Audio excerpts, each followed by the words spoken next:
and get this note. We're quitting next. Welcome. I'm Susie Morrill. I'm the chairwoman of Photography at Oregon. We are a nonprofit gallery group in Eugene, Oregon, and we sponsor lectures, workshops, and artist exhibits all over the Eugene area. Today we're lucky enough to be seeing a gorgeous show by Rudi Dietrich from Bozeman, Montana. He taught at Montana State University for many, many years, and he has come to Eugene to have an artist talk, etc. But first we're meeting at the gallery to hear a little bit about his work and look at the work, and hopefully people will get a chance to see it. It's up until January 4th. So without any further ado, welcome Rudi. We're so glad to have you. I'm Rudi Dietrich, and I was born in Austria, and my brains are running a little slower, and I started photography in about 1956 or 57, and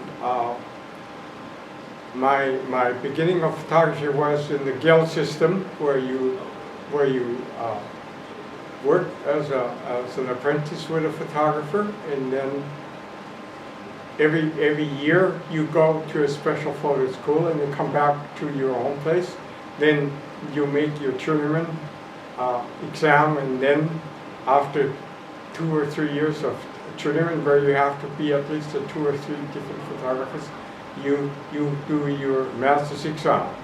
So I was in this situation. I was teaching photography to some of the photography students in Salzburg, when I met my wife, who came to Salzburg as a music student.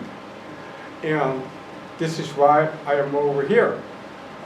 Carol came from Oberlin College as a junior abroad, and I met her in a concert, and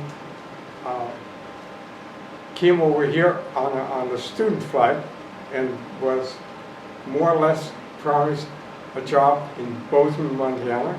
And being a greenhorn, I came just by the word of mouth, because one didn't really think about contracts.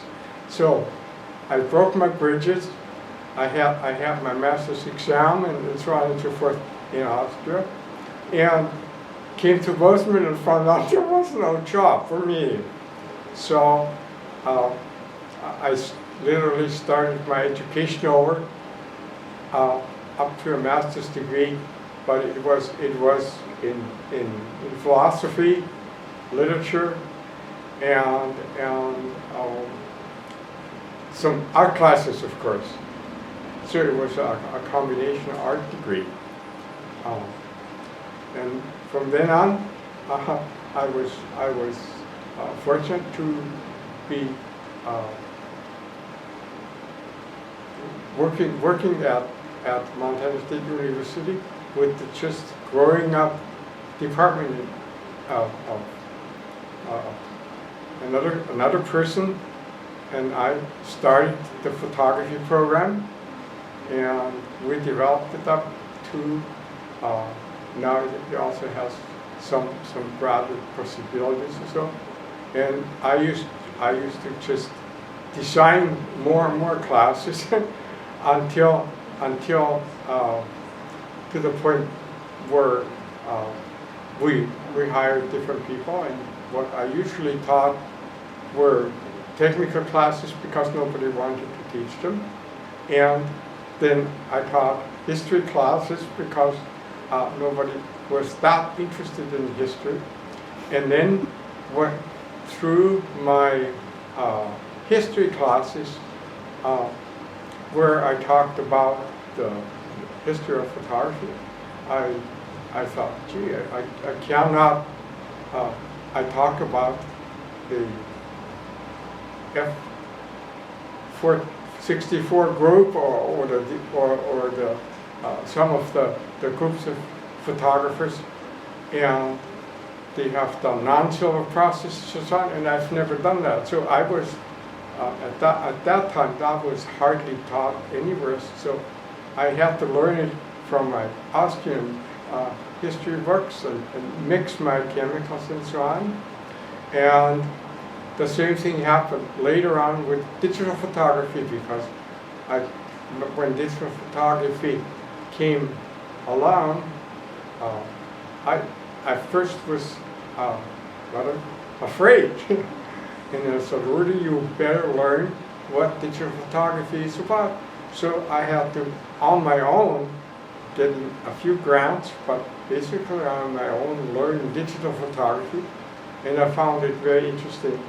And I went through several phases of digital photography, and they all visible in this show. They start with photographs I did with cameras that had just barely a few pixels, and I did narrative work.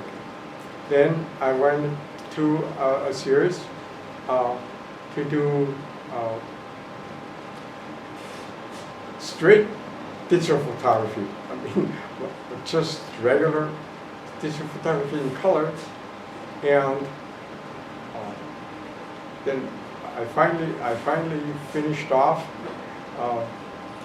So we have our program now that's practically everything in digital photography. I was villainized by colleagues for doing doing photography digitally, and right now it's to the point where the next year comes up with artificial intelligence, and where people have the camera actually do the work for them.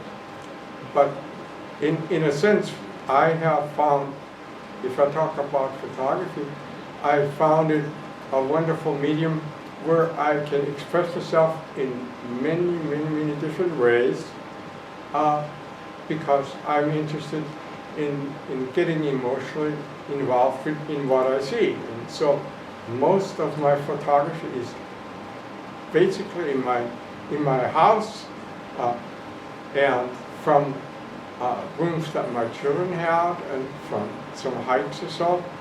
But basically it is a means for me to relate to life on a deeper sense.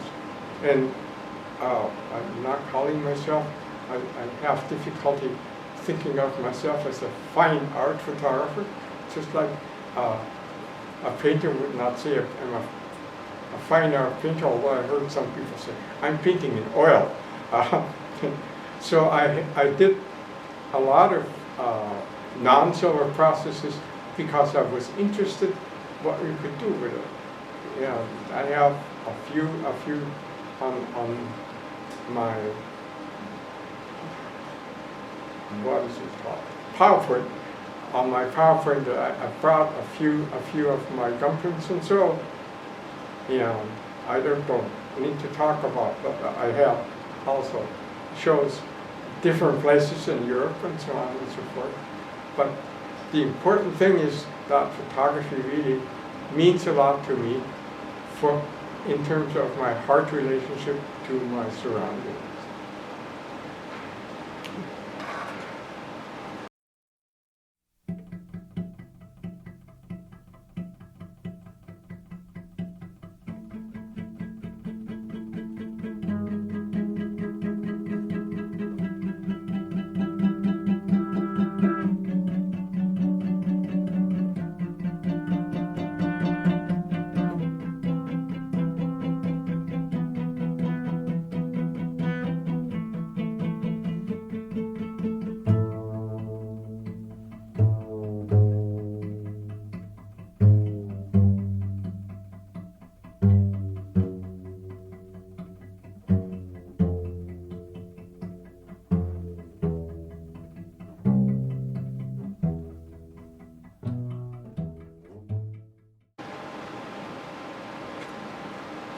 I will have my work here, which is basically a show of my history in digital photography, and for my short presentation this afternoon, I have brought some PowerPoint pictures because I also did a ton of black and white photography and gum printing and